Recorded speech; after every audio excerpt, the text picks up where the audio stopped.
আল্লাহ রাব্বুল আলামিন বলছেন, তাবারাকাল্লাযী বিয়াদিহিল মুলক ওয়া হুয়া আলা কুল্লি শাইইন কাদির। আল্লাহ নিজেই নিজের প্রশংসা করছেন, আল্লাহ নিজেই নিজের বর্ণনা করছেন। আল্লাহ রাব্বুল আলামিন বলছেন, ও বান্দা, এমন রবের জন্য পবিত্রতার ঘোষণা, আল্লাযী, যার হাতে বিয়াদিল মুলক, জগৎ সমূহের যত রাজত্ব, যত মালিকানা, যত ক্ষমতার সবগুলি মূলত তার হাতে। আল্লাহ এরপরে আবার অতিরিক্ত বলছেন, আলা কুল্লি শাইইন কদির, তোমার রব যা ইচ্ছা তাই করার যোগ্যতা রাখেন।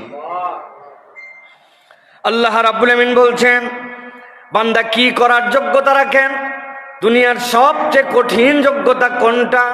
দুনিয়ার মানুষ অনেক কিছুতে অনেক ধরনের শরিকানা, অনেক কিছুতে অনেক ধরনের নমুনা নজরানা পেশ করতে পারে, কিন্তু আল্লাহ বলছেন, আল্লাযী খালাকাল মাউতা ওয়াল হায়াতা লিয়াবলুয়াকুম আইয়ুকুম আহসানু আমালা। তোমার রব তোমার জন্য মৃত্যু সৃষ্টি করেন, তোমার রব তোমার জন্য জীবন দেন।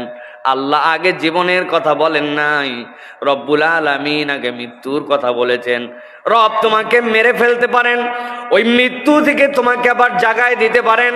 আল্লাহ রাব্বুল আমিন বলছেন, কেবলমাত্র এইটুকুই নয় যে তোমাকে এমনি এমনি নিরর্থক ভাবে জীবন দিয়ে দেওয়া হয়েছে, নিরর্থক ভাবে তোমাকে মৃত্যু দিয়ে দেওয়া হয়েছে। আল্লাহ বলছেন, লিয়াবলুয়াকুম আইয়ুকুম আহসানু আমালা। তোমার জীবনের একটা পরিধি আছে, আর ওই পরিধির একটা কাজ হচ্ছে, যিনি সর্বময় ক্ষমতার মালিক, তিনি দেখতে চান নেক কাজের ক্ষেত্রে কে সর্বোচ্চ প্রচেষ্টা করেছিল। মানুষকে যদি বলা হতো, তুমি তোমার ডিউটি ফুলফিল করে ফেলো, তোমার দায়িত্ব শতভাগ আদায় করো, তোমার যদি 1% কনসেন্ট্রেশনে ব্রেক হয়, তোমার নামাজ নেওয়া হবে না। যদি চোখের গুনাহ হয়ে যায়, তোমার সিয়াম নেওয়া হবে না। তোমার জাকাত দেওয়ার ক্ষেত্রে মনের মধ্যে যদি অন্য কোনো ধরনের উসখুস করে, তাহলে তোমার পুরা জাকাত বাতিল হয়ে যাবে। হজের সফরে মানাসিকুল হজ যেগুলি, এগুলির একটা যদি এলোমেলো করো, তোমার হজকে বাতিল করে দেওয়া হবে। বুকে হাত দিয়ে বলেন তো, হজ বাদ দিলাম, জাকাত বাদ দিলাম, সিয়াম বাদ দিলাম, জীবনে বুকে হাত দিয়ে বলার মতো আমাদের 2 রাকাত সালাত আছে নাকি? যেই সালাতে 100তে 100 ভাগ যত সময় সালাত আদায় করেছি আল্লাহর জন্য নিবিষ্ট, আর আমার মন অন্য কোনো দিকে ছিল না। সম্ভব? আল্লাহ রাব্বুল আমিন বলছেন এই জন্য, আল্লাযী খালাকাল মাউতা ওয়াল হায়াতা লিয়াবলুয়াকুম আইয়ুকুম আহসানু আমালা। ও দুনিয়ার মানুষ, এমনি এমনি আমি তোমার জীবন দেই নাই, এমনি এমনি আমার তোমার মৃত্যুর কথা বলি নাই। তোমার এই জীবন আর মৃত্যুর মাঝে যেইটুকু সময়, যিনি সর্বময় ক্ষমতার নিজের পরিচয় দিয়েছেন, তিনি তোমাকে দায়িত্ব দিচ্ছেন সর্বোচ্চভাবে আল্লাহর জন্য প্রচেষ্টাকারী, উত্তম আমলকারী তুমি হতে পেরেছ কিনা। আমার নামাজে মন অন্যদিকে যেতেই পারে, কিন্তু আমি সালাত বাদ দিয়ে দেই নাই। আল্লাহর জন্য আমার অনেক কিছু ভুল হতে পারে, কিন্তু আমি তাই বলে হজকে ত্যাগ করে দেই নাই। আমার সিয়ামের সময় আমার ইচ্ছার বাহিরে আমার কানের গুনাহ হয়ে গেছে, চোখের গুনাহ, মনের গুনাহ, কিন্তু আমি সিয়ামকে ছেড়ে দেই নাই। আমি তারপরেও সেখান থেকে বেরিয়ে সর্বোচ্চ ডেডিকেশন আল্লাহর জন্য দেওয়ার চেষ্টা করছি। আল্লাহ বলছেন, এই সর্বোচ্চ প্রচেষ্টাটা দেখার জন্যই আল্লাহ তোমার জীবন মৃত্যু দিয়েছেন। সুবহানাল্লাহ। আল্লাহ রাব্বুল আমিন এরপরে বলছেন, ওয়া হুয়াল আজিজুল গফুর। 2টা আয়াতে 2টা জিনিস খেয়াল করেন। আল্লাহ নিজের পাওয়ারের বর্ণনা দিলেন, দেওয়ার পরে রব্বুল আমিন কি বলেছেন? ইন্নাল্লাহা আলা কুল্লি শাইইন কাদির ওয়া আলা কুল্লি শাইইন কাদির। কেবলমাত্র রাজত্ব আর ক্ষমতাই তার নয়, যা ইচ্ছা তাই করতে পারেন। আর আল্লাহ বলছেন, তোমার জীবন মৃত্যু দেওয়া হলো তুমি উত্তম আমল করো কিনা এটা দেখার জন্য। আল্লাহ সেইখানে বলছেন, ওয়া হুয়াল আজিজুল গফুর। ও বান্দা, তোর রব কেবল পরাক্রমশালী নয়, ক্ষমতাওয়ালাও নয়, তোর রব আবার ক্ষমাকারী। যেরকম পাওয়ার রাখেন তিনি ক্ষমতার ক্ষেত্রে, সেই রকম পাওয়ার রাখেন তিনি ক্ষমার ক্ষেত্রে। বান্দাকে আল্লাহ ক্ষমা করে দিলে ধরার কেউ নাই। আল্লাহ বলছেন, বান্দা এখন তোরে যে ইবাদত করার দায়িত্ব দিলাম, একটু চিন্তা করে দেখতো তোর রব আসলে কত দূর ক্ষমতাবান। আগেরটা ছিল প্রাইম কথা, এবার আল্লাহ এলাবোরেট করতেছেন, আল্লাযী খালাকা সাবআ সামাওয়াতিন তিবাকা মা তারা ফি খালকির রাহমানি মিন তাফাউত ফারজি'ল বাসারা হাল তারা মিন ফুতুর।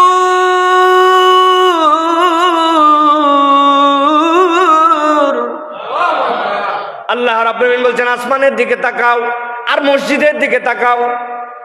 ওই হুজুর মসজিদের দিকে তাকানোর কথা তো আয়াতে নাই। আমি আপনারে বললাম মসজিদের দিকে তাকান, জুমা কমপ্লেক্সের ভিতরে ছোট্ট একটু স্পেস, এইটুক বানাতে 9টা খুঁটি দেওয়া লাগছে, চারদিক দিয়ে ওয়াল। আল্লাহ বলছেন এবার বাহিরে বের হয়ে আসমানের দিকে একটু তাকাস। আল্লাহ রাব্বুল আমিন বলছেন আল্লাযী খালাকাস সাবআ সামাওয়াতিন তিবাকা। তুমি এক আসমানের কথা বলো, আসমানের খবরই নাই মিয়া, তোমার মেঘে যায় চোখ শেষ হয়ে যায়। আর আমি আল্লাহ খাতার পৃষ্ঠা যেরকম একটা একটা করে উল্টাও, এইরকম দিস্তার মতো করে 7টা আসমানকে বিনা খুঁটিতে দাঁড় করায় রাখছি। সুবহানাল্লাহ। তুমি তোমার রবকে খুঁজে পাও না, তার পাওয়ার দেখতে পাও না, তার নির্দেশে আমল করতে মন চায় না।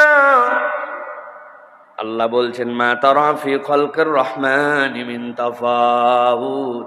রবের রহমানের সৃষ্টির মধ্যে তোমার চোখ দিয়া কোনো বৈপরীত্য খুঁজে পাবা না। সুবহানাল্লাহ। আল্লাহ রাব্বুল আমিন এই জন্য বলছেন ফারজি'ল বাসারা, ও বান্দা তোর চোখকে ফিরাই নে, দেখ একটু। এই বাসার মানে কেবলমাত্র দেখা নয়, এই বাসারাতের ব্যাখ্যা করেছেন ইমাম শাফি। বাসারাত মানে অন্তরের একটা চোখ। আপনি চোখ বন্ধ করার পরে কত দূর দেখতে পান, ওইটাই হচ্ছে প্রকৃত দৃষ্টি। আর চোখ খোলার পরে যা দেখতে পান ওইটা পাগল ছাগলও দেখে, দুনিয়ার সবাই দেখে, অন্ধ না হইলে।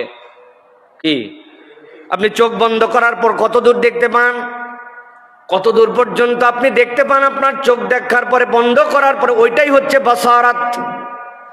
আমার ফিউচার কি, আমার প্ল্যান কি, আমার এই ব্যবসাটা কোন পর্যন্ত নিয়ে যেতে পাই, ওইটা চোখ দিয়ে কেবল দেখা যায় না, অন্তরের একটা চোখ আছে কিনা ভাই।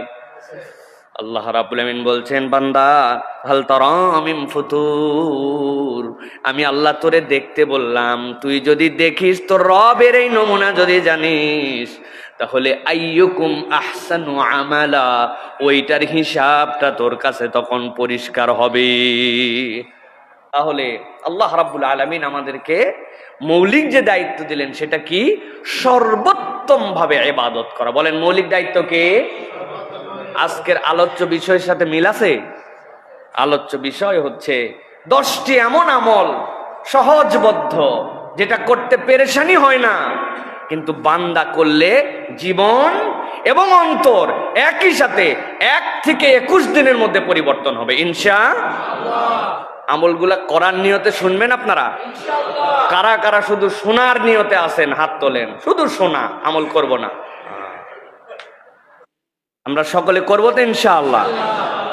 আল্লাহ আমাকেও যেন করার সবার আগে তৌফিক দান করেন। 1 নম্বর, খুব সংক্ষিপ্ত সময়, আজকে একদম অল্প সময় আলোচনা শেষ হয়ে যাবে ইনশাআল্লাহ। 1 নম্বর, প্রতিদিন সূরা মুলকের পাঠ করা 1 নম্বর আমল, প্রত্যেক দিন। নবীজি সাল্লাল্লাহু আলাইহি সাল্লাম বলছেন ইন্না সূরাতাম মিনাল কুরআনি 30 আয়াহ। দুনিয়ার মানুষ জেনে রাখো, কোরআনের একটা সূরা আছে যার 30টা আয়াত আছে। নবীজি বলছেন শাফাআত লি সাহিবিহা হাত্তা গুফিরা লাহু। কিয়ামতের ময়দানে এই সূরাটা তার সাথীর ব্যাপারে সুপারিশ করতে শুরু করবে। আল্লাহ রাব্বুল আলামিন তাকে মাফ করে দেওয়ার আগ পর্যন্ত সে সুপারিশ করতেই থাকবে। সুবহানাল্লাহ। তার সাথীরে মাফ করাই নিয়ে তারপরে সে যাবে। বুঝেন তো সাহেব কাকে বলে, বন্ধু কাকে বলে?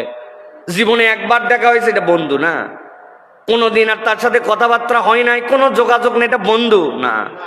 বন্ধু মানে যার আপনি ভালোতে খবর নেন, মন্দতে খবর নেন, ঈদের সময় বার্তা পাঠান, সুযোগ পাইলে হাদিয়া দেন, তার বাড়িতে বেড়াতে যান, তাকে আপনার কাছে ডাকেন, হৃদয়ের মধ্যে গেঁথে রাখেন।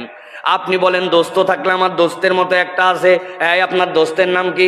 সবার আগে যার কথা মনে পড়ে যায়, ঠিক কি না? আল্লাহ বলতেছেন নবী আপনি জানায় দেন, কোরআন এরকম একটা সূরা আছে যার 30টা আয়াত আছে, ওইটা তার সাথী যে তারে বন্ধু বানায় ফেলবে, কিয়ামতের দিনে তাকে ক্ষমা করায়া শাফাআত দিয়া তারপরে সে জান্নাতে নিয়ে যাবে। এই 30টা আয়াত বিশিষ্ট সূরার নাম হচ্ছে সূরা মুলক। আমরা যদি চিন্তা করি যে প্রত্যেক দিন রাত্রে আমরা আমাদের জীবন থেকে 20 মিনিট সময় আলাদা করব, যে আমরা তেলাওয়াত করব, প্রথমেই 7 দিন আমাদের দ্বারা সম্ভব হবে না। এই জন্য প্রথমেই বড় প্ল্যান দাঁড় করালে আর আমাদের মাথা আউলায় যাবে। টার্গেট করতে হবে সপ্তাহে অন্তত একবার সূরা মুলক না পড়ে আমি শুব না। এই বান্দা যখন মজা পাবে তখন সপ্তাহে 2 দিন হবে, কখনো সপ্তাহে 3 দিন হবে, কিন্তু কোনোভাবেই যেন প্রত্যেক মাসে 10 বারের নিচে না নামে। তো প্রথম থেকে যদি আমরা এই কর্মসূচি নেই, ইনশাল্লাহ আজকে শুক্রবার, আগামী জুমার আগে একবার হলেও কোনো একদিন রাত্রে ইনশাআল্লাহ আমরা সূরা মুলকে 30টা আয়াত পড়ব। সর্বোচ্চ সময় লাগবে যে একদম ভাঙ্গা ভাঙ্গা করে পড়ে তারও 10 মিনিট। এই 10 মিনিটের মধ্যে আমরা এই আমলটা জারি করে ওকে আমার বন্ধু বানাই নিলাম। আল্লাহ তোমার হাবিবের ঘোষণা অনুযায়ী সে যেন সুপারিশ করে তোমার দেওয়া পাওয়ার নিয়ে আমাকে জান্নাতে নিয়ে যায়। পারবো ইনশাআল্লাহ? এটা হচ্ছে আমাদের জন্য 1 নম্বর আমল। প্রিয় ভাইয়েরা, সংক্ষিপ্ত কথা বলবো, আজকে বলেছি 2 নম্বরে বার যে আমলটা করতে আমাদের কষ্ট হয় না, কিন্তু পলিসি না থাকার কারণে আমরা এই আমলটি ঠিকঠাক মতো করি না। সেটি হচ্ছে যে আমাদের প্রত্যেকের গোপনে সাদাকা দেওয়ার অভ্যাস করতে হবে। কি করতে হবে? সাদাকা করব, দান করব, কিন্তু এটা গোপনে দেওয়ার একটা অভ্যাস করতে হবে। শোনেন, 2টা জিনিস আপনাদের কাছে বলি। আরশের আজিমের নিচে যেই দিন কোনো ছায়া কিয়ামতে থাকবে না, আল্লাহ রাব্বুল আলামিন 7 শ্রেণীর মানুষকে তার আরশের নিচে ছায়া দিবেন, এবং ওই ছায়া দিয়ে বাকিদের হিসাব কমপ্লিট করে তাদের সাথে তাকে জান্নাতে পাঠিয়ে দিবেন। নবীজি সাল্লাল্লাহু আলাইহি সাল্লাম বলছেন তার একটা হচ্ছে ওয়ারাজুলুন তাসাদ্দাকা বিসাদাকাতিন ফাআখফাহা, এমন এক ব্যক্তি যে দান করত কিন্তু গোপন করে রাখত। কেমন গোপন? হাত্তা লা তা'লামা শিমালুহু মা তুনফিকু ইয়ামিনুহু, তার বাম জানতো না তার ডান হাত কি দান করে দিছে। এত গোপনে নিবৃতে পরিবার, স্ত্রী, সমাজ, এমনকি নিজেও যোগ বিয়োগের খাতায় তুলতো না, এমন দান করত গোপনে যে তার বাম হাত জানে না ডান হাত কি দিয়া দিছে। এইরকম ব্যক্তিকে আল্লাহ রাব্বুল আলামিন আরশে আজিমের নিচে ছায়া দিয়ে দিবেন। সুবহানাল্লাহ। আল্লাহ রাসূল সাল্লাল্লাহু আলাইহি সাল্লামের এই হাদিসের আলোকে কোরআনুল কারীমের আয়াত আছে। আল্লাহ রাব্বুল আলামিন কোরআনে বলেছেন, ইন তুবদুস সাদাকাত ফানি'মাহি ওয়া ইন তুখফুহা ওয়া তুতুহাল ফুকারা ফাহুয়া খায়রুল লাকুম, প্রকাশ্যে দান করো, নো প্রবলেম, করতেই পারো। ওয়া ইন তুখফুহা, আর যদি এটা গোপন করে রাখো, ফানি'মা, আল্লাহ বলতেছেন এটা তোমার জন্য বিরাট বড় কল্যাণকর হবে। এই সাদাকাটাই কল্যাণ, তোমার এই সাদাকাটাই কল্যাণ। প্রকাশ্যে দাও, অপ্রকাশ্যে দাও, গোপনে দাও, তবে জেনে রাখো এই যে গোপনে ফকির, মিসকিন, এদেরকে তুমি যদি দাও ফাহুয়া খায়রুল লাকুম, এটা তোমার জন্য উত্তম হবে। আল্লাহ রাব্বুল আলামিন আমাদেরকে দান করার অনেককেই তৌফিক দিয়েছেন, কিন্তু আমাদের যা কিছু সব হিসাবের খাতায়, যা কিছু সব জানাজানিতে, জীবনে কোনো গোপন দান আমাদের আর নাই বললেই চলে, ঠিক না ভাই? এই জন্য প্রিয় ভাইয়েরা, আমরা যদি একটা কর্মসূচি ঘোষণা করি নিজেদের জীবনে যে প্রতিদিন 1 টাকা হলেও আমরা গোপনে দান করব, যেটা কেউ জানবে না, কেউ দেখবে না, একটা পলিসি থাকবে এই সিস্টেমে, আমি 1 টাকা হলেও আমার জীবনে একটা গোপন দান থাকবে। হতে পারে 8 আনা পয়সা, কিন্তু এটা গোপন, প্রকাশ্যে অনেক আছে, কিন্তু এমন সিস্টেমে আল্লাহর আরশে আজিমের নিচে তো আমার ছায়া লাগবে, এই জন্য না আমি করতেছি। আপনি বলবেন হুজুর সবই তো লোকজনের সামনে, ফকির মিসকিনও লোকজনের সামনে চায়। ভাই, আপনারে যদি কিয়ামতের বিপদ থেকে বেঁচে আরশে আজিমের ছায়া নিতে হয়, তাহলে এই বুদ্ধি আপনি করবেন না? আপনার পলিসি এটার মধ্যে থাকবে না? আপনার পকেটে 1 লাখ টাকা থাকলেই আপনি তো বাজারের মধ্যে যাই গোনেন না, ঘরের মধ্যে দরজা লাগাই দিয়ে তারপরে আপনি গুনে টুনে তারপরে রাখেন। তাহলে আপনি এইটার ক্ষেত্রে প্ল্যান নিতে হবে, আমরা প্রত্যেক দিন যা দান করি প্রকাশ্য, কিন্তু টেকনিক্যালি 1 টাকা হলেও আমরা গোপনে দানের অভ্যাস জীবনে গড়ে তুলবো। পারবো ইনশাআল্লাহ? এটা যদি করি প্রিয় ভাইরা, আমাদের জীবন এবং অন্তর দুটাই বদলায় যাবে ইনশাআল্লাহ। বলে অন্তর কিভাবে বদলাবে? আল্লাহ বলেছেন ওয়া ইন তুখফুহা ওয়া তুতুহাল ফুকারা ফাহুয়া খায়রুল লাকুম, তুমি যদি এটা গোপনে কোনো ফকির মিসকিনকে অভাবগ্রস্তকে দাও, এটা তোমার জন্য কল্যাণকর। কি কল্যাণ আল্লাহ প্রকাশ করেন নাই। আল্লাহর কল্যাণের প্রকাশই হচ্ছে হেদায়েতের উপর অন্তরকে অবিচল করে দেওয়া। সুবহানাল্লাহ। তাহলে 2 নম্বর আমল, এটা মনে থাকবে ইনশাআল্লাহ। এবার চলেন 3 নম্বর।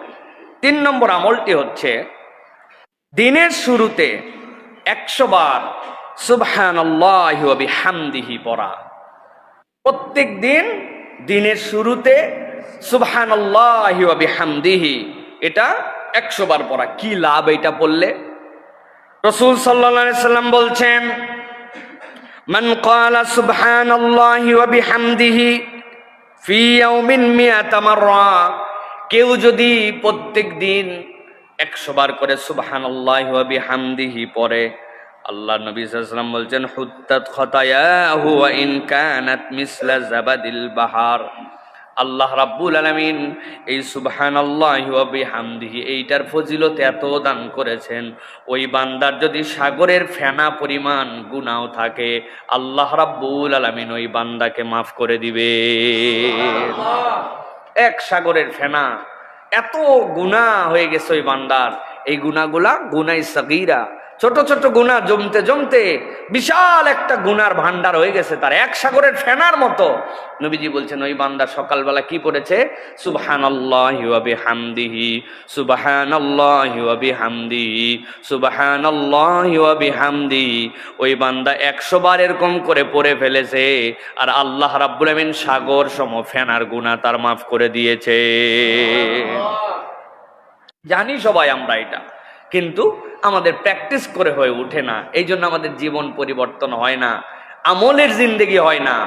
গতানুগতিক ধারায় সব চলতেছে।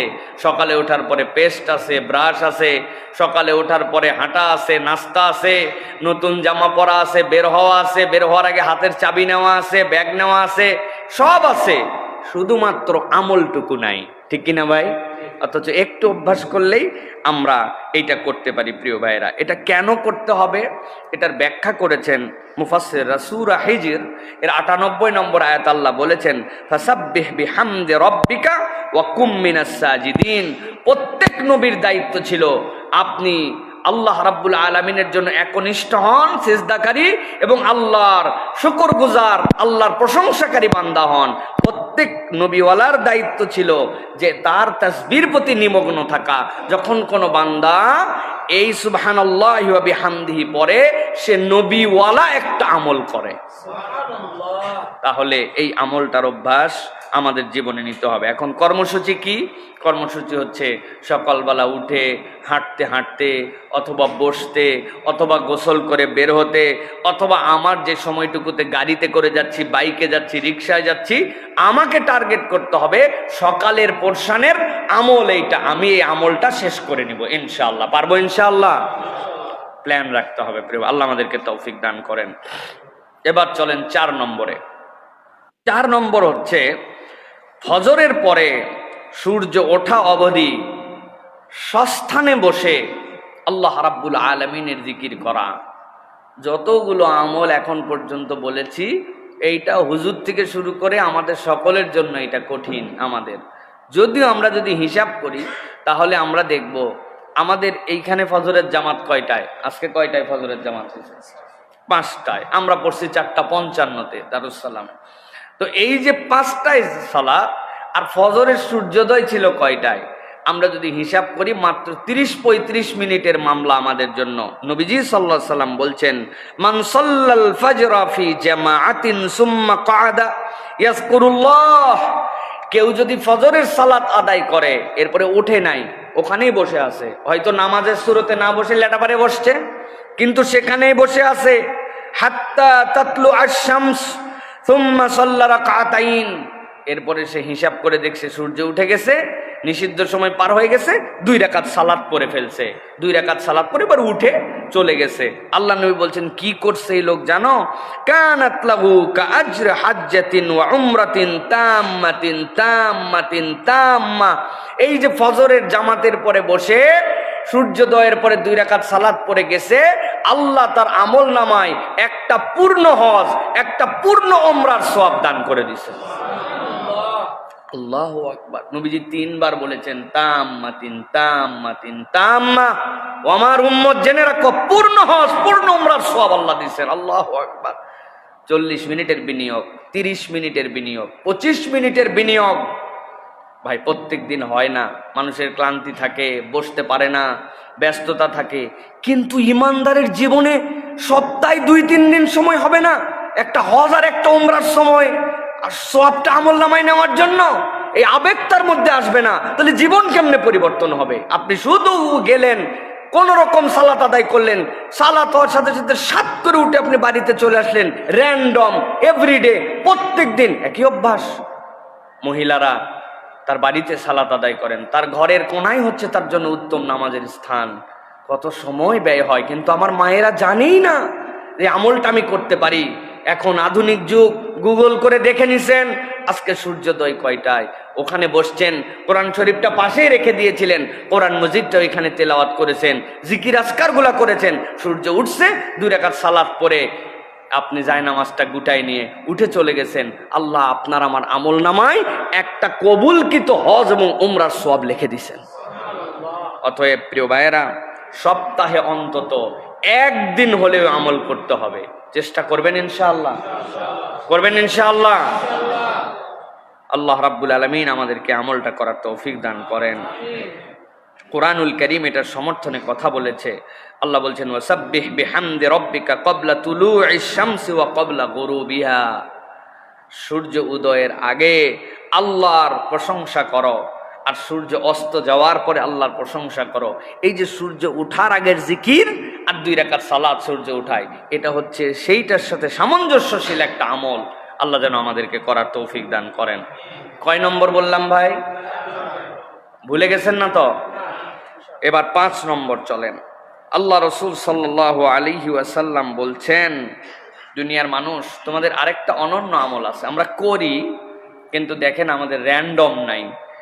বাবা মার জন্য প্রতিদিন দোয়া করা এবং তাদের জন্য কিছু না কিছু সাদাকা করা।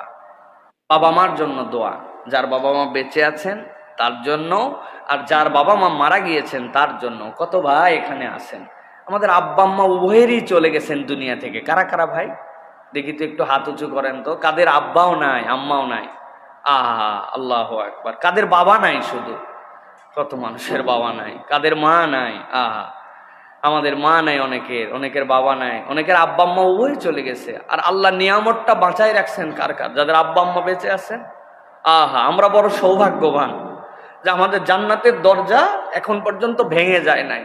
আমাদের জান্নাতের দরজা খোলা আছে, কিন্তু আমরা আমাদের জান্নাতের দরজাটা ব্যবহার করতে পারতেছি না।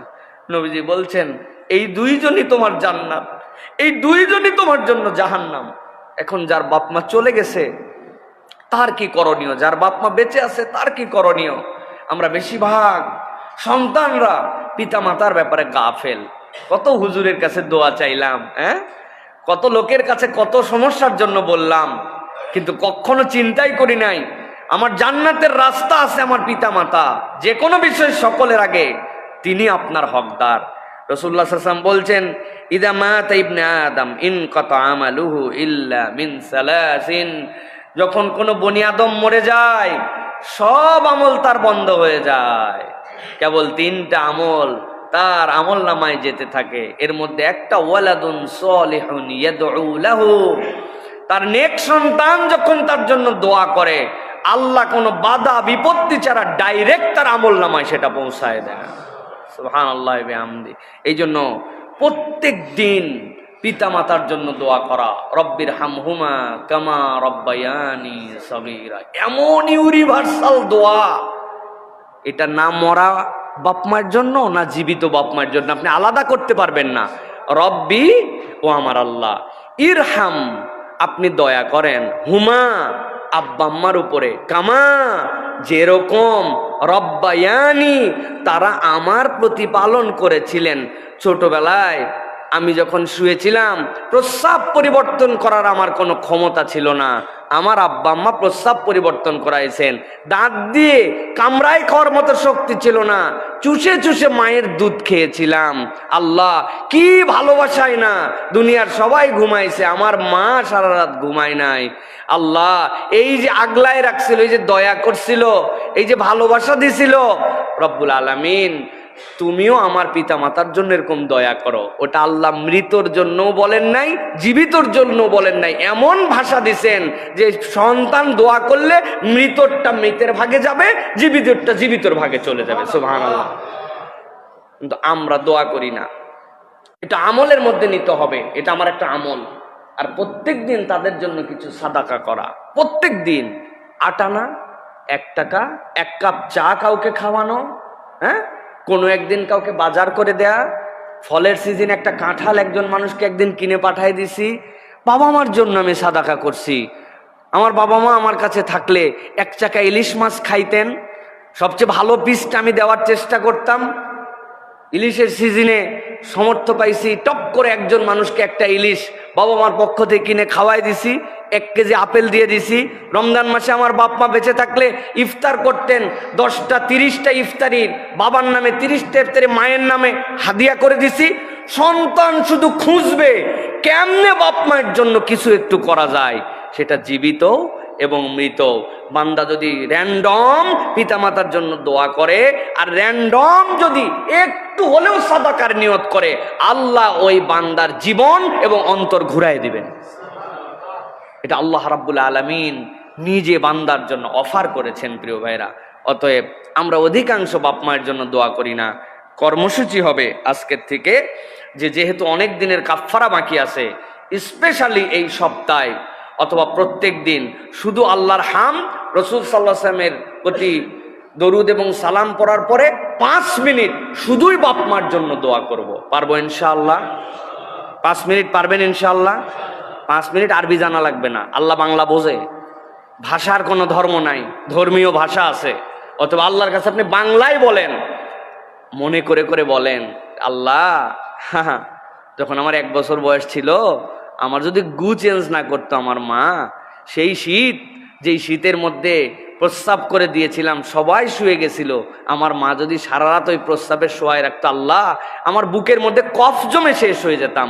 মা কেমনে জানি জেগে গেছিল, কেমনে জানি আমারে আগলায় নিছিল। আল্লাহ এই ঋণ কোনোদিন সহ্য করতে পারবো না, 1 রাতকে কখনো আমি পৃথিবীর সব দিয়ে বদলায় দিতে পারবো না। আল্লাহ ওই আব্বা আম্মার জন্য তুমি দয়া করো। আল্লাহ আল্লাহ এতদিন ভুল করছি, আল্লাহ করতে পারি নাই, আল্লাহ আগের ভুলগুলো মাফ করো, এখন থেকে আমার বাপ মার জন্য দোয়া করব। এইভাবে সন্তান যদি বাপ মার জন্য দোয়া করে, আর সে আজিম নড়ে উঠবে, আল্লাহ ওই পিতামাতাকে মাফ করে দিবে ইনশাআল্লাহ। আর রুহানি দোয়া কাকে বলে? রুহানি দোয়া বলে বান্দা যখন কারো জন্য দোয়া করে, ওইটা তার উপরে পৌঁছালে আল্লাহ খুশি হন, আল্লাহর খুশি ওই রুহ থেকে আল্লাহর রহমত আবার তার কাছে নিয়ে আসে, এটাই রুহানি দোয়া। এটা অটোমেটিক আপনি পেয়ে যাবেন প্রিয় ভাইরা। অতএব এই আমলটা আমাদের করতে হবে। এটা কয় নম্বর গেল? 5। এবার চলেন 6 নম্বরে। 6 নম্বরটা হচ্ছে আল্লাহ কোরআনুল কারীমের মধ্যে বলেছেন এবং নবীজি হাদিসের মধ্যেও আসছে, একাকী কাঁদা, অন্তরের গভীর থেকে তওবা। একাকী, এখন তো কথা বললে ইমোশন চলে আসলে, একজন দোয়া করলে বাকিদের ফিলিংস আসলে চোখে পানি আসে, একাকী আল্লাহর জন্য কাঁদা। আল্লাহ রাব্বুল আমিন বলছেন কোরআনুল কারীমের মধ্যে, ইযা যুকিরাল্লাহ ওয়াজিলাত কুলুবুহুম। এমন কতকগুলা মানুষ আছে যে মানুষগুলা আল্লাহর জিকির স্মরণ করে, করার পরে তাদের অন্তর নরম হয়ে যায়। কেমন নরম হয়?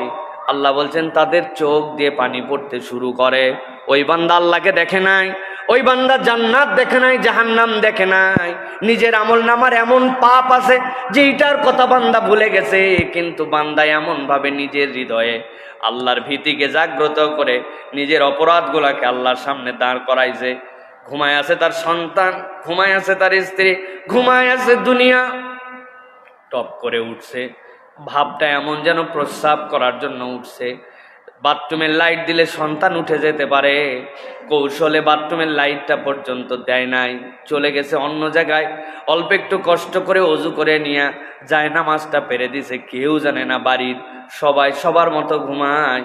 ওই বান্দা যায় নামাজের মধ্যে দাঁড়ায়া রব্বুল আলামিনের কাছে 2 রাকাত সালাত আদায় করে হাত তুলে দিছে।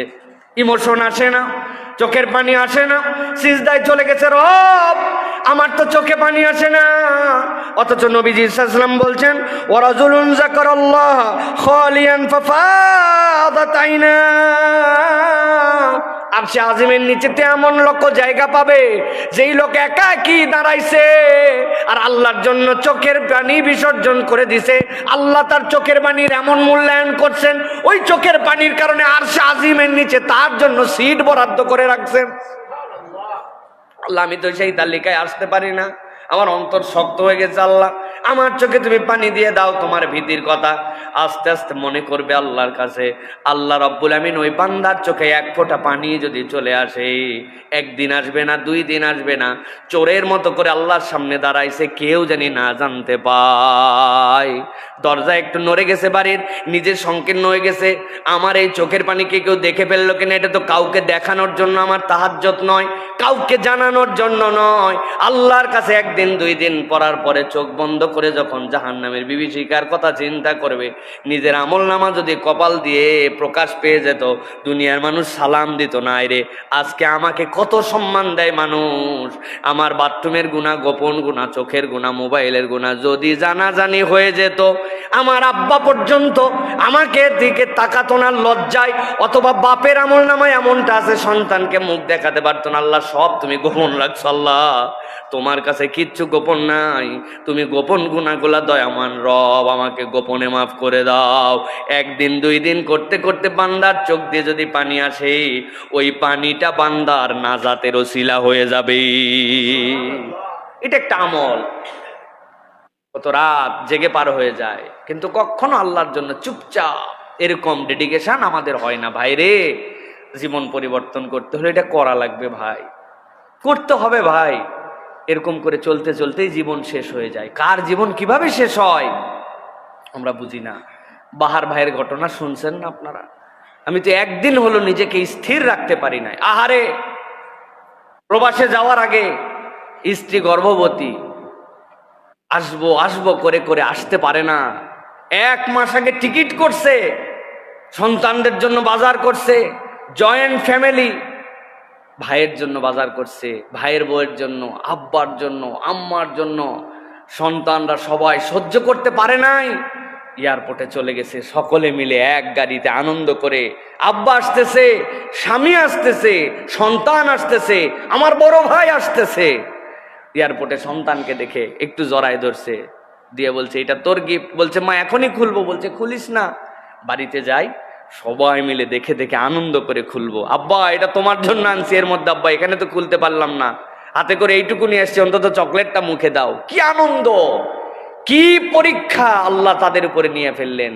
রওনা দিয়ে গেছে, গাড়ি নেমে গেছে, গাড়ি নামার পরে ড্রাইভার নেমে পালায় চলে গেছে, দরজাগুলো আর খুলতে পারে নাই। ওর মধ্যে থেকে সন্তানকে মা ছাড়ে না, বলছে তুমি বের হও, সন্তান না নিয়ে ছাড়বে না। ভাইয়ের বউকে বলছে তুই বেরো, ও তাকে নিয়ে নামে না। তো মাকে বলছে তুমি নামো, শাশুড়ি ছাড়া নামবে না। আস্তে করে তলায় গেছে গাড়ি। কি মর্মান্তিক, পুরা পরিবার শেষ। যেই লোক আসছে তাদের কাছে কেবল সে বেঁচে আছে। কিভাবে সহ্য করবে? কেমনে এইটা সহ্য করবে? এই যে রাস্তাঘাটের অব্যবস্থাপনা, ড্রাইভারদের এই যে ধরনের আচরণ, এইগুলা সে কিছুই জানতো না। রব্বুল আলামিন তার পুরা পরিবারের উপর একটা পরীক্ষা নিয়ে ফেললেন। প্রিয় ভাইয়েরা, এই জন্য আমাদের অনেক দিকের শিক্ষার মধ্যে আছে। জীবন এই মুহূর্তেই শেষ হয়ে যেতে পারে। 3টা ক্ষেত্রে আমি সবসময় বলি, 3টা পরিবহন ডেঞ্জারাস। একটা পিকনিকের জন্য পরিবহন, ডেঞ্জারাস পরিবহন, এখানে সবগুলা মাতালের মতো থাকে, আনন্দ বিনোদন হুঁশ আক্কেল কিচ্ছু থাকে না। 2 নম্বর বিয়ের গাড়ি, বড় ডেঞ্জারাস, একটা বিনোদনপূর্ণ পরিবেশ নিয়ে চলতেছে। আর 3 নম্বর প্রবাস থেকে ফেরে যারা, এই গাড়িগুলো বড় ডেঞ্জারাস, কারণ ওই সময় ভিন্ন রকম একটা ফিলিংসের মধ্যে থাকে। তো এইগুলোতে সতর্ক হতে হয়। গাড়ি যদি পানির দিকে ডুবে যায়, আপনি যত জোরে মারেন গ্লাস খুলবে না। এটার কিছু টেকনিক আমাদের প্রত্যেকের জানা উচিত। মাথার পিছনে যে ইয়েটা থাকে, আমাদের মাথার পিছনে ঠেস দেওয়ার জন্য, সাথে সাথে ওইটা টেনে খুলে ফেলতে হয়। ওইটার দুটা লোহা থাকে, ওই লোহা দিয়ে গ্লাসে বাড়ি দিয়ে ভাঙতে হয়, তাছাড়া আপনার লাত্থায় ঘুষায়া গ্লাস আর খুলতে পারবেন না। এইগুলো আমাদের জানা দরকার। সর্বোচ্চ কথা, এই যে জীবনটুকু চলে গেল, কি দীক্ষা দিয়ে গেল ভাই? জীবন বড় ঠুনকো, মৃত্যুই আসল গন্তব্য, তাই না? হাজার আফসোস করেন আপনি, বাহার ভাইয়ের হৃদয়কে আপনি ভরাতে পারবেন না। পারবে কেউ? কিয়ামত হয়ে গেলেও পারবে না। তার যা হারাইছে তা হারাই গেছে। দেখুন, আল্লাহ আমাকে বাঁচায় রাখছেন, আল্লাহ আমাকে হায়াতে রাখছেন, ওইটুক কাজে লাগাই ভাই। কখন মৃত্যু চলে আসবে কে জানে। ওই যে আমার নতুন মুয়াজ্জিন, এই অঞ্চলে তাতে সুন্দর কেউ আজান দিতে পারেন আলহামদুলিল্লাহ। তার আগে আমার বেলাল ভাই ছিল। কি দোষ, কি অপরাধ বেলালের? কিচ্ছু না, বাজার করে রিক্সায় করে ফিরতেছে, তার রিক্সায় তার টাকায় সে উঠছে, পিছন থেকে ট্রাক দিয়ে মারি দিয়ে একটা সুস্থ লোকরে শেষ করে দিছে, পঙ্গু বানায় দিছে, তার ক্যারিয়ারটা শেষ হয়ে গেছে। এরকমই তো দুনিয়া না আমাদের, এরকম জায়গা থেকে। সুতরাং আল্লাহ যতটুকু সুযোগ দিছেন ওইটাকে মনে করি গনিমত, ওইটাকে মনে করি কাজ।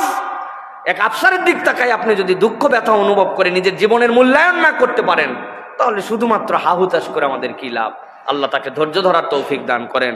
আল্লাহ তাকে এমন কিছু নিয়ামত দেন যেন এই বাচ্চা, এই ভাইটা দুনিয়ার এই পরীক্ষায় উত্তরায় যেতে পারেন। বলে আল্লাহুম্মা আমিন। আল্লাহ আর আমাদেরকে আমল বাড়ানোর তৌফিক দান করেন। তাহলে প্রিয় ভাইয়েরা, 6 নম্বরে গেল একাকী কাঁদা, মনে থাকবে তো ইনশাআল্লাহ। 7 নম্বরে দিনে অন্তত পক্ষে 10 থেকে 100 বার লা ইলাহা ইল্লাল্লাহু ওয়াহদাহু লা শারীকা লাহ, এইটা পড়ার জন্য চেষ্টা করা। নবীজি সাল্লাল্লাহু আলাইহি ওয়াসাল্লাম বলছেন, খুব গভীরভাবে শোনেন, মান ক্বালা লা ইলাহা ইল্লাল্লাহ ওয়াহদাহু লা শারীকা লাহ লাহুল মুলকু ওয়া লাহুল হামদু ওয়া হুয়া আলা কুল্লি শাইইন কাদির ফি ইয়াউমিন মিয়াতা মাররাতিন কানাত লাহু আদলু 10 রিকাব। কেউ যদি প্রত্যেক দিন 100 বার পড়তে পারে, কি পড়তে পারে? পড়েন তো আমার সাথে, লা ইলাহা ইল্লাল্লাহ ওয়াহদাহু লা শারীকা লাহ লাহুল মুলকু ওয়া লাহুল হামদু ওয়া হুয়া আলা কুল্লি শাইইন কাদির। এইটা জানে না এরকম কোনো বান্দা নাই। 100 বার যদি পড়ে, আল্লাহর নবী বলছেন 10টা দাস মুক্ত করলে যে সওয়াব, 10টা বান্দা গোলামির মধ্যে আছে তাদেরকে আজাদ বানায় দিলে যে সওয়াব, আল্লাহ তার আমল নামায় সে সওয়াব দান করে দিবেন। আরেকটা হাদিসের মধ্যে আসছে, কেউ যদি 10 বার পড়ে, 10 বার লা ইলাহা ইল্লাল্লাহ ওয়াহদাহু লা শারীকা লাহ লাহুল মুলকু ওয়া লাহুল হামদু ওয়া হুয়া আলা কুল্লি শাইইন কাদির, বনি ইসমাইলের তথা নবী করিম সাল্লাল্লাহু আলাইহি ওয়াসাল্লামের বংশের 40টা গোলামকে আজাদ করে দিলে যে সওয়াব হয়, আল্লাহ তার আমল নামায় সওয়াব দান করে দিবে। সুবহানাল্লাহ, কত সহজ আমল, কিন্তু আমাদের টার্গেট নাই, কোনো প্ল্যানিং নাই। কি করব? আমি 10টার কথা এই জন্য বলছি, লিখে ফেলে, টার্গেট করে, প্ল্যানিং করে, মনে না থাকলে এই ওয়াজ ইউটিউব থেকে সার্চ করে বের করে তাও আপনাকে এই কাজের মধ্যে যেতে হবে, যে আমার জীবন থাকবে আর 10 বার এটা পড়বো না, এরকম হবে না, পারবো না ইনশাআল্লাহ। প্রিয় ভাইয়েরা, এটা হচ্ছে একটা বিরাট বড় কাজের ফাঁকে আমি একটা টার্গেট করছি, প্রত্যেক সালাতের পরে 10 বার, আর সারা দিনে 10 বার, 10 বার 50 বার। মানে সালাতের পরে যদি ওজিফা হয়, লা ইলাহা ইল্লাল্লাহু ওয়াহদাহু লা শারীকা লাহুল মুলকু ওয়া লাহুল হামদু ওয়া হুয়া আলা কুল্লি শাইইন কাদির, আমি পড়লে 30 সেকেন্ডেই পড়া যায় 10 বার, আমার ওজিফা এটা। তাহলে 5 সালাতের পরে 50 বার আর বাকি 50 বার। আর যদি কিছু না পারি, অন্তত 10 বার, যে কোনো একটা সালাতের পরে হলেও, কিন্তু আমার প্রত্যেক দিন এটা মিস যাবে না। এই আমল আল্লাহ রাব্বুল আমিনের পক্ষ থেকে আমাদের জন্য রহমত নিয়ে আসবে ইনশাআল্লাহ। এবার 8 নম্বরে, প্রত্যেক দিন 1 আয়াত হলেও কোরআন তেলাওয়াত করা। ভালো করে বুঝেন, প্রত্যেক দিন 1 আয়াত হলেও কোরআন তেলাওয়াত করে। হুজুর, সূরা ফাতিহা ছাড়া কি নামাজ হয়? নামাজের মধ্যে কি সূরা কেরাত পড়ি না? না, সালাতের মধ্যে যা পড়েন তেলাওয়াত করা ফরজ, তাহলে ওইটা আপনার সালাত বাস্তবায়ন করার জন্য পড়েন না। কিন্তু এই তেলাওয়াতটা হবে তেলাওয়াতের নিয়তে 1 আয়াত হলেও পড়া। আল্লাহ রাব্বুল আলামিন কোরআনুল কারীমের মধ্যে বলেছেন, সূরা বনি ইসরাইলের 9 নম্বর আয়াতের মধ্যে কেন কোরআন পড়তে হবে? ইন্না হাযাল কুরআনা ইয়াহদি লিল্লাতী হিয়া আকওয়াম। মানুষ যদি হেদায়েতের উপর অটল অবিচল থাকতে চায়, এই কোরআনের কোনো বিকল্প নাই। নবীজি সাল্লাল্লাহু আলাইহি ওয়াসাল্লাম বলছেন, ইকরাউল কোরআন ফাইন্নাহু ইয়াতি ইয়াউমাল কিয়ামাতি শাফিআন লিআসহাবিহি। ও বান্দা, কোরআন পড়ো, কোরআন পড়ো। হয়তো কোরআনের অর্থ জানো না, যা পড়ো 100% বুঝো না। তুমি বুঝলে তো অনেক ভালো, কিন্তু না বুঝলেও কোরআন পড়ে লাভ আছে। কোরআন পড়লে কোনো লস নাই। আল্লাহ নবী বলছেন যে কোরআন পড়ে, কোরআন তিলাওয়াত করে, ওই কোরআনুল কারীম কিয়ামতের দিনে এই পড়ার বিনিময়ে তার জন্য সুপারিশকারী হিসেবে দাঁড়ায় যাবে। একটা আয়াত হলেও। কর্মসূচি কি? কর্মসূচি হচ্ছে মোবাইলে প্রত্যেকের কোরআনের অ্যাপস নামাতে হবে। প্রত্যেকের ফোনে, যারা অ্যান্ড্রয়েড ফোন ইউজ করেন প্রত্যেকের ফোনে, যেহেতু আমরা ফোনবাজ, এখন ফোন ইউজার না ফোনবাজ, কি বলছি? ফোনবাজ আমরা। এই জন্য প্রত্যেকের ফোনে, কার কার মোবাইলে এখনো কোরআনের অনুবাদ এবং কোরআনের মাসহাফ নাই, হাত উঁচু করেন। কার কার নাই কোরআনে? সবার চেক করবো কিন্তু নামাজের পরে একবারে দাঁড় করায়। পিছায় বয়ে গেছে সবাই। একবার যদি নিজে না পারেন, অন্যের কাছ থেকে আজকে দেখে নেবেন, গুগল প্লে স্টোর থেকে, অ্যাপেল স্টোর থেকে কিভাবে ফ্রি কোরআন নামাতে হয়, যেটা আপনি পড়তে পারেন। কত কিছু গেম নামান, নামান, আপনার মোবাইলে জুয়ার অ্যাপস পর্যন্ত খুঁজলে পাওয়া যাবে। হ্যাঁ, আন্দাজি। আর আপনি এটা নামান নাই। এটা নামায়া 1 আয়াত 2 আয়াত হলেও একটা অ্যাপস আছে আল কোরআন নামে, রিমাইন্ডার দিবে আপনাকে যে আজকে আপনি তেলাওয়াত করছেন কিনা, এই আয়াতটা পড়েন। যে হালতেই থাকেন ক্লিক করবেন, না বুঝলে যে বুঝে এর কাছে যাবেন, যাই বুঝে নিবেন। আপনাকে আমাকে প্রত্যেক দিন একটু হলেও কোরআন তেলাওয়াত করতে হবে। তবে মোবাইলের টাগে বললাম, এর থেকে বরকত হচ্ছে মাসহাফ ছুঁয়ে পড়া। এর থেকে বরকত জীবনে কিছু হতে পারে না। এটার সাথে শরীরের একটা রিফ্লেকশন আছে, কালামুল্লাহ, সেটাকে গ্রন্থবদ্ধ করা হয়েছে, সেটা আপনি হাতে নিয়ে আসেন, আপনার ঠোঁট দিয়ে উচ্চারণ হচ্ছে আল্লাহর কালাম। বান্দার হৃদয় থেকে, শরীর থেকে, সব কিছুর মধ্যে এটা রিফ্লেকশন আছে। এই জন্য কালামুল্লাহকে সামনে নিয়ে চোখে চোখে দেখে এটাও পড়ার অভ্যাস করতে হবে। কিন্তু 1 আয়াত হলেও ওজিফার মধ্যে রাখতে হবে। পারবো ইনশাআল্লাহ? প্রিয় ভাইয়ের, আল্লাহ আমাদেরকে তৌফিক দান করেন। 9 নম্বরে অভিনব একটা আমল, কাউকে নীরবে ক্ষমা করে দেওয়া, না জানায় ক্ষমা করে দেওয়া। প্রিয় ভাইয়েরা, আল্লাহ কোরআনুল কারীমের মধ্যে বলেছেন, সূরা নূরের মধ্যে এসেছে, সূরা শূরার মধ্যে এসেছে, আল্লাহ বলছেন ওয়ালিয়াফু ওয়ালিয়াসফাহু আলা তুহিব্বুনা আন ইয়াগফিরাল্লাহু লাকুম। তোমরা তাদেরকে ক্ষমা করে দাও, মাফ করে দাও, ওভারলুক করো, ছেড়ে দাও। আল্লাহ বলছেন আলা তুহিব্বুনা আন ইয়াগফিরাল্লাহু লাকুম। তুমি কি চাও না বান্দা যে আল্লাহ তোমাকে মাফ করে দেন? কন্ডিশনটা দেখেন। আল্লাহর মাফ নিতে চাও, ক্ষমা করে দাও, ওভারলুক করো, ছেড়ে দাও।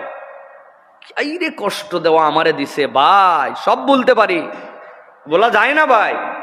একদিন নীরবে নিভৃতে, কেউ জানে না, যা মাফ করে দিলাম, যা ধরে রেখে কি লাভ?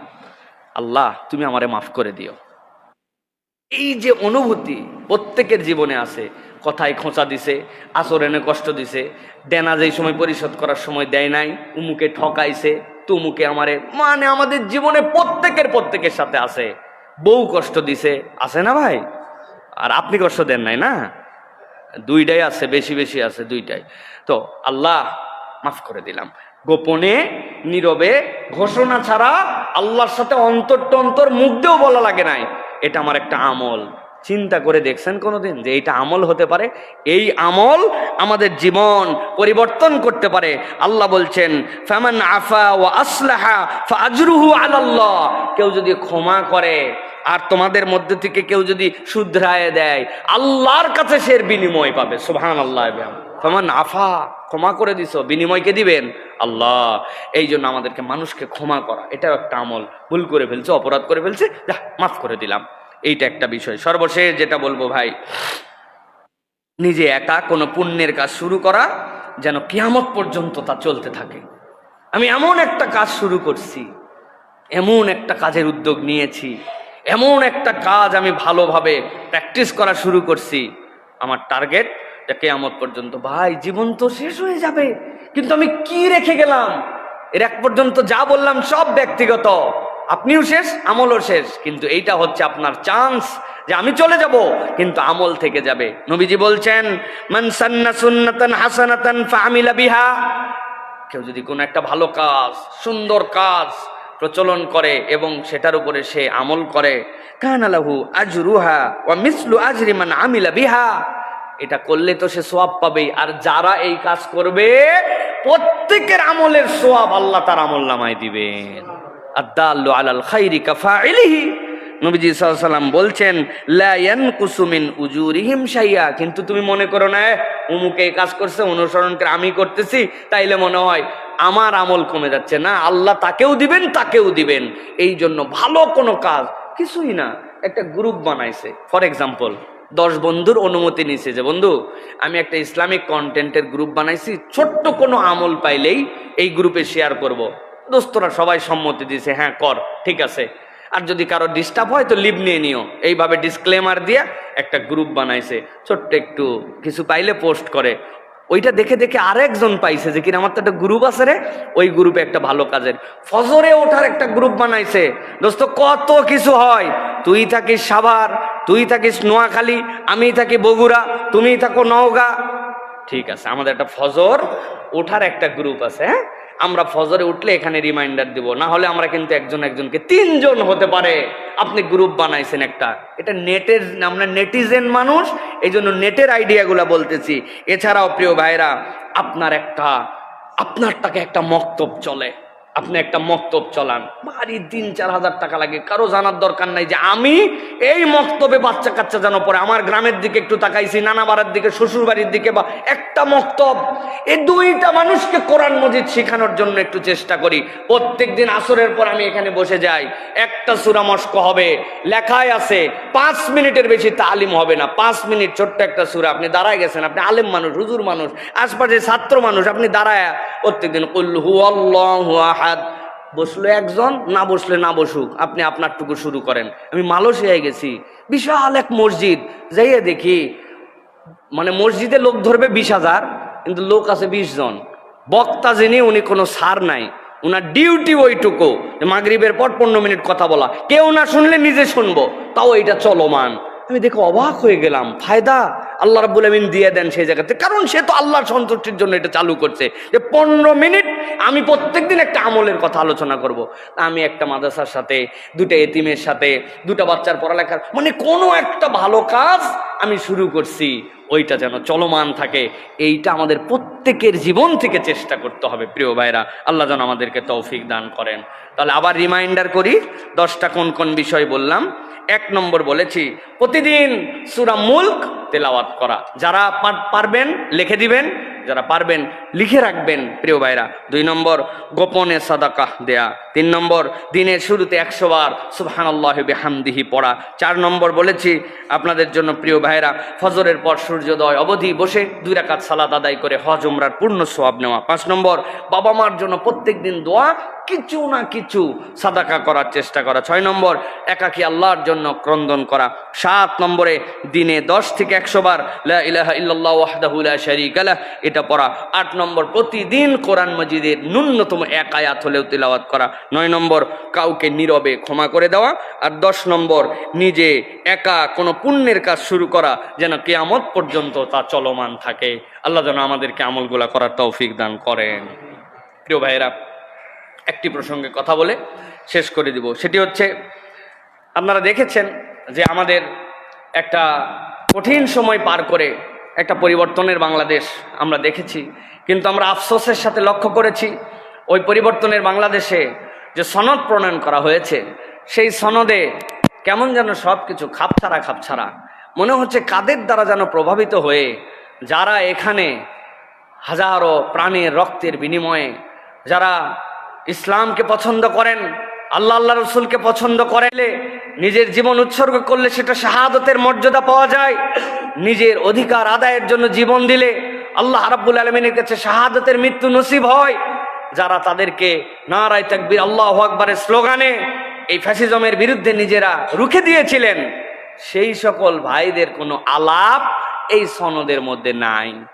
প্রথম কথা হচ্ছে, কোন সনদ আমাদেরকে পূর্ণ স্বীকৃতি দিতে পারে না। আমরা নিয়ত রেখেছি আল্লাহর জন্য, কিন্তু এই যে উপেক্ষা, এই যে শাপলা চত্বরে মেসাকার করে আলেম ওলামাদেরকে হত্যা করে টিটকারি করা, এবং 47-এর যেই স্বাধীনতার পূর্বের দেশ বিভাজন থেকে আমাদের যে সিলসিলায় আমরা 7100 আমাদের স্বাধীনতা পেয়েছি, সেইগুলার অনুল্লেখ থাকা, মনে হয় পেছনের কোনো ব্যাক হ্যান্ডের ইশারায় এইটা লিখানো হয়েছে। এটার মধ্যে প্রকৃত দিনদার মুসলমানদের কোনো রিফ্লেকশন নাই, ঠিক কিনা? এই জন্য আমরা বলতে চাই যে এদেশের ইতিহাস বারবার ওলামায়ে কেরামদেরকে উপেক্ষা করার ইতিহাস। এদেশের ইতিহাস মাদ্রাসা এবং যারা আল্লাহ রসুলকে পছন্দ করে এই মানুষদেরকে পিছিয়ে দেওয়ার ইতিহাস। এই ইতিহাসের প্রবক্তাদের দ্বারা আমরা বারবার ধোঁকার শিকার হয়েছি। আমরা আমাদের ভাষায় এজন্য বলে রাখতে চাই, আপনারা যদি ইন্টেনশনালি এইগুলি করে থাকেন, তাহলে আল্লাহর ওয়াস্তে এটাকে কারেকশন করে এটা শুদ্ধাচার করেন। আর যদি এটা না করেন, যারা বাংলাদেশের ইসলামী আন্দোলন করেন, যারা বাংলাদেশের ইসলামিক ব্যক্তিত্ব হিসেবে দায়িত্ব পালন করেন, আপনারাও যদি এটা নিয়ে কথা না বলে তাদের সাথে গায়ে গায়ে জুড়ে যান, তাহলে ইতিহাস একদিন আপনাদেরকেও ক্ষমা করবে না। এর জন্য আল্লাহর কাছেও জবাবদিহি করতে হবে, তাওহীদপন্থী মুসলমানদের কাছেও জবাবদিহি করতে হবে, ঠিক কিনা? ইতিহাস তার দিকে ঠিক মতো চলে, সময়ের স্রোতের মতো। যখন যে তার সামনে আটকায়, ওইটা হয়তো তৎক্ষণাৎ বোঝা যায় না, কিন্তু কোনো এক সময় যে তার রিফ্লেকশন কিন্তু মানুষের কাছ থেকে পাওয়া যায়। এটা আমাদের চোখের সামনে 40 বছর বয়সে আমরা প্রত্যেকে দেখে ফেলছি, ঠিক কিনা? অতএব আমরা বলবো, আমরা একটা সুন্দর বাংলাদেশ চাই, ভালোবাসার বাংলাদেশ চাই, আমরা একটা সাম্যের বাংলাদেশ চাই, একটা সুন্দর আগামীর বাংলাদেশ চাই। সেখানে কেন এইগুলি হচ্ছে আল্লাহ রাব্বুল আলামিন বুঝার তৌফিক দান করেন। আর এক শ্রেণীর লোক আছে আমাদেরকে নিয়ে ট্রল করে, টিটকারি করে, মজা করে, অমুকের পক্ষে চলে গেছি, তমুকের। আমরা কারো পক্ষে যাই নাই। ইনশাআল্লাহ যতদিন হায়াত আছে ততদিন পর্যন্ত কোদালকে কোদাল বলবো। জুলুম যদি কেউ করে তার বিপক্ষে আমাদের কথা থাকবে, আমরা মাজলুমের পক্ষে থাকবো, কখনো জালেমের সহযোগী হব না, ঠিক কিনা? অতএব আমরা কারো কাছে মগজ বিক্রি করে দেই নাই। আর যাদের একটু জ্বলে তারা আগের আমলের সুবিধাভোগী, এই জন্য জ্বলে। হুজুরদেরকে উনারা উনাদের দলে তলে তলে চায়, কিন্তু হুজুর তো সেই দলের না। হুজুর হচ্ছে হককে হক কথা বলার লোক। এই জন্য আমরা বললাম, এই সনদ এবং এই বিষয় নিয়ে আমাদের যথেষ্ট দুঃখের জায়গা আছে। আপনারা যদি অনুভব করেন তাহলে আপনাদের জন্য ভালো, আর অনুভব না করলে একদিন এইগুলা ডাস্টবিনের মধ্যে নিক্ষেপিত হবে। সেই দিন টের পাবেন যে এই দিনের কথাটা কতটুকু ঠিক ছিল। এইটুকু বললাম আজকের জন্য। প্রিয় ভাইরা, আরেকটা প্রসঙ্গ বলবো। বাংলাদেশে আমরা দেখতে পাচ্ছি চাঁদাবাজির মাত্রা এবং সেটা নিয়ে মানুষ খুনের যে অবস্থা, এটা আমাদেরকে স্তম্ভিত করে দিয়েছে, এটা আমাদেরকে বিস্মিত করে দিয়েছে, আমাদেরকে অবাক করেছে। বিগত বছরখানিক ধরে পুলিশ, র্যাব, বিভিন্ন বাহিনী গুম, খুন এইগুলো আমাদের চোখে আসে নাই, কিন্তু নীরব চাঁদাবাজি, নীরব ঘুষ খাওয়া, নীরব দুর্নীতি, এটা যেন আস্তে আস্তে করে আবার মাথাচাড়া দিয়ে উঠতেছে। যেইগুলা ভিডিও আপনাদের সামনে এসেছে, কোনো সুস্থ বিবেকের মানুষ এটাকে সহ্য করতে পারে না, এটা নেওয়ার মতো কোনো যোগ্যতা রাখে না। কোনো কিছু ঘটনার পরে আমরা তখন আগায় যাই, ভিডিও আসলে তারপরে আমরা তখন বক্তৃতা দেই, কিন্তু এর আগে আইন শৃঙ্খলার এই বিষয়টুকুকে সতর্কতার সাথে আপনাদেরকে স্মরণ করা উচিত ছিল। আমরা ছোট মুখে বললে বড় কথা হয়। আজ থেকে 9 মাস আগে বলছিলাম যে বাংলাদেশে পরিবর্তন করতে চাইলে আপনি কিসের ভোটের গান গাচ্ছেন, আপনি কিসের আইন শৃঙ্খলার গান গাচ্ছেন? যা করে সবগুলা করে পুলিশ এবং আইন শৃঙ্খলা নিয়ন্ত্রণ করে বাহিনী। এই পুলিশের ভিতরেই ভূত ঢুকে বসে আছে, আপনি এদেরকে দিয়ে কেমনে পরিবর্তন করবেন? অনেক পুলিশ মনে মনে চায় দেশ অস্থির হোক, হলে তারা খুশি হয়, ঠিক কিনা? এই জন্য আমরা দাবি জানাবো, আগামী 1-2 মাসের মধ্যে স্পেশাল ট্রেনিং দিয়ে দেশে মিনিমাম 50,000 নতুন পুলিশ, যারা তাওহীদপন্থী, ইসলাম পছন্দ করে, সৎ পরিবারের সন্তান, এদেরকে নিয়োগ দিয়ে দেখেন 3 মাসের মধ্যে দেশ ঠান্ডা হয়ে যাবে, ঠিক কিনা? ট্রেনিং বহুত পরে করা যাবে।